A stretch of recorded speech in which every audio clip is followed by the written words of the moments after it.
We do solid state fabrication to make devices on bare silicon. The process requires a number of uh, steps or modules. Photolithography makes the backbone of this process. The photolithography is the process where we take the circuit layout that is made by a VLSI engineer and we put this on the surface of a chip where we would create maybe a resistance at some place, we would make source, drain. So everything has to be made inside silicon as what we call as integrated circuit. So how is it made? How do we transfer those different areas where things have to be placed? We do it by the process called lithography, or this is where we are talking about photolithography or optical lithography.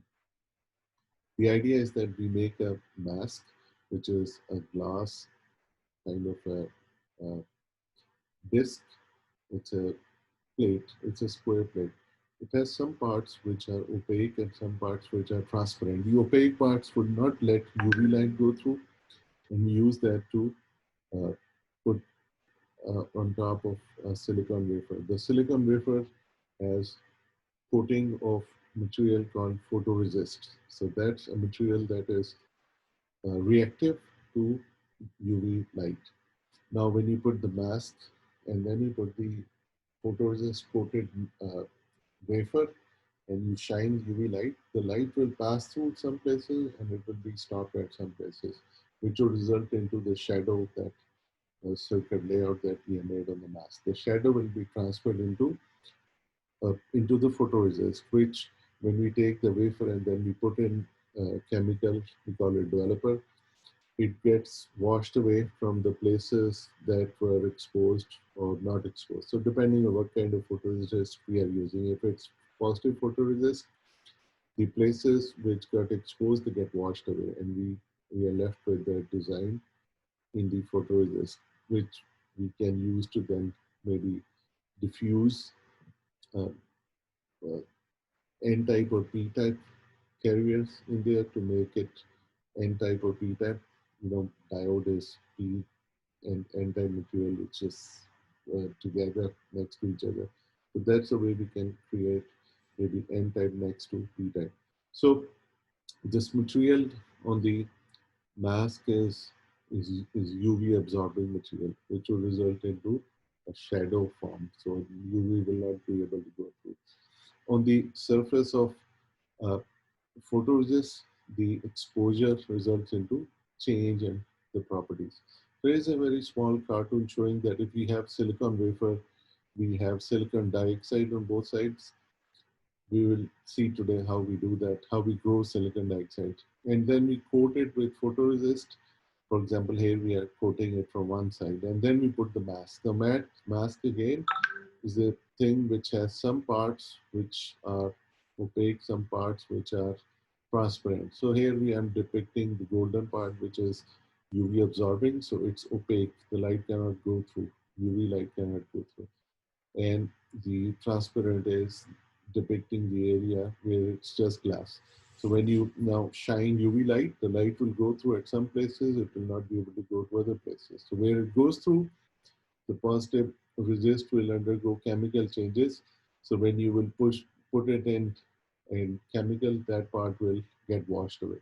So you have now made a pattern that can be transferred into silicon dioxide. You may just etch silicon dioxide. Now you have a window open to silicon to maybe do doping, maybe do etching. So whatever process is required at that time. So we remove photoresist and photoresist uh, is no more needed because you have transferred the pattern into hard surface, what you call as silicon dioxide. So to recap, this is the process, what's going on. PR changes chemically when exposed to UV light. We're talking about uh, photoresist and we're talking about its exposure to UV light. Now the positive photoresist would get washed away. It gets soluble, it goes away, it leaves behind the part which is not exposed, and hence that is one we use to transfer the pattern to the underlying silicon substrate. So there are a couple of things which are important, that the lithography would define the critical dimension. So what's the smallest feature that can be made on the surface of the chip? We talk about optical lithography or photolithography. We are talking about UV, ultraviolet, but when we go down in the wavelength, we go and hit X-rays or even electrons. In that case, we are not using light.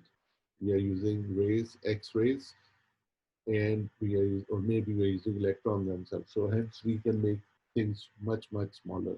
Critical dimension can be much smaller. Now, just a picture depicting the process that we put the photoresist like it's shown here in this picture. And then once you have that resist placed, we do the exposure. This is the exposure showing a mask.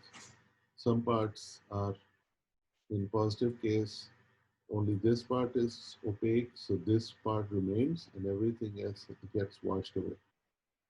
And on the right hand side, we are showing negative resist, where things which are not part of the exposed area, they get washed away and everything else stays. So, so we use photolithography because it's a repeatable, cheap, and reliable process. But of course, there is a limitation of how small things can be made. It's high throughput because we can expose many chips at one time, or we can use a step and repeat kind of thing. So you expose one part, then you can keep on moving, exposing other parts.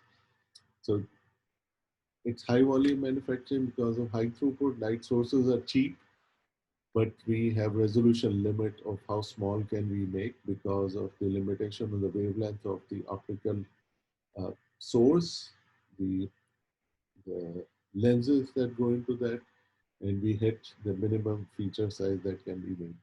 100 nanometer was the limit that we hit about 2 decades ago using optical lithography, and since then we are using what you call as next generation lithography. So we have used extreme UV in the industry. We have used many techniques like proximity lithography, and now the way we do it is called E-beam lithography, or uh, focused ion beam lithography, FIB. So either we are using electrons themselves, or we are using uh, ion beam to do the lithography.